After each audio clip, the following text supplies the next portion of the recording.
Now, some people say if you want to get big legs, just squat. Squatting will get you big legs. Well, is this true based on the research, based on EMG studies, and is it based on how you were built? So that's what we're going to answer today. So firstly, obviously, if you want to build big legs, you need to build all the legs, all the leg muscles. So obviously quads, hamstrings, your calves, obviously adductors, abductors, and so on and so forth. So let's start with the lateral kind of components. So the abductors, you know, your glute medius and so on. Adductors, so you're just your hip adductors like adductor magnus, brevis longus. So basically, squatting, obviously with more of a sumo stance, obviously you get a bit more recruitment to the adductors. Because it's a double leg movement, then the abductors aren't going to work so hard, so your glute medius and so on. Obviously these aren't muscles that are particularly abductors that you want to particularly get bigger anyway. They're not ones that people particularly train to get bigger, so it's not so important. So let's get to the more important muscles. So let's go with calves. So yeah, on EMG studies, again, calves are working, of course, but they aren't working that hard. So the reality there is calves are not going to be trained optimally from just doing squats, so therefore you should do accessory work there. So obviously you've got two main big muscles in the calf, so you've got your soleus and your gastrocnemius calf muscles. So obviously training with more straighter knee positions and more bent knee positions will target them respectively. You've obviously then got your hamstrings, so hamstrings obviously make up quite a big component of the leg size. Well, on squats, EMGs show again there's not an immense amount of hamstrings. I mean, don't get me wrong, it's still working, but not massively. So again, you're not optimally training the muscles with this compound movement. Glutes, it depends a little bit. Obviously, the different styles of squats, you can emphasize more forward lean and get more so like a low bar squat and get more glute maximus activation to develop that. Quads, this is where the debate comes. Again, there are different muscles of the quads and they do activate differently in different squats. The reality is the quads do work hard, particularly the vastus medialis has been shown to work very hard on EMGs on squats. The reality, however, though, is it can also depend on how you are built. So I'm basically built not great for squats, so I have quite a relative short torso but long femur length, so long thigh bone length.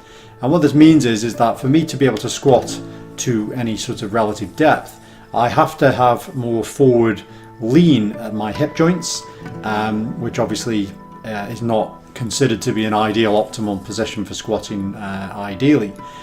And this comes down to the length of the moment arm. So obviously my distance back from where the center of gravity is from the line of the bar path back to the actual end of the femur at my hip joint is quite far back.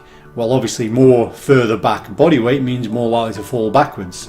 So what this means is I have to therefore get more lean forwards, obviously get more forward translation of the knees as well. So what this means for me is I have to lean forwards a lot more, and this makes the erector spinae work harder and the glute maximus work harder as well. So in this case, you know, that will mean that compared to someone who has short femurs and a long torso, they're going to squat more vertically, and their limiting factors are going to come down more to probably quads. In my case, personally, I find that quads doesn't limit me immensely actually on doing the squat. I find actually, if anything, it's the maintenance of the forward lean start to struggle there technique wise as I start to get towards fatigue. So for me, doing a leg press or something along the lines, I can then actually go, whoa, I can feel my quads actually working hard, they're getting fatigued, they're getting worked hard, which is really good. The other thing is training to or in closer proximity to failure. Again, when there's a lot of different movable parts, you know, failure is about technique within the squat, but not necessarily muscular failure. Obviously muscles are failing to some extent, but there's going to be one first before the others, and technique will break down once the first point of contact breaks down. So it's not ideal for all areas, so your weakest point will be the first point at which you will fail, and the rest of the muscles could be more than 5 reps off failure. Again, we know that the last 5 reps of training in a set are the ideal muscle building ones. So again, if you want to target and maximize the development in these areas, then you need to isolate a little bit more. So obviously if you need to improve your squat and you need to improve squatting for performance and sporting reasons, then obviously squatting should definitely be in there, and squatting probably should be in there anyway. But if you want to build muscles or build big legs, you need to do some isolation work in each individual muscle to fail each individual muscle separately and to target each individual muscle in a better way.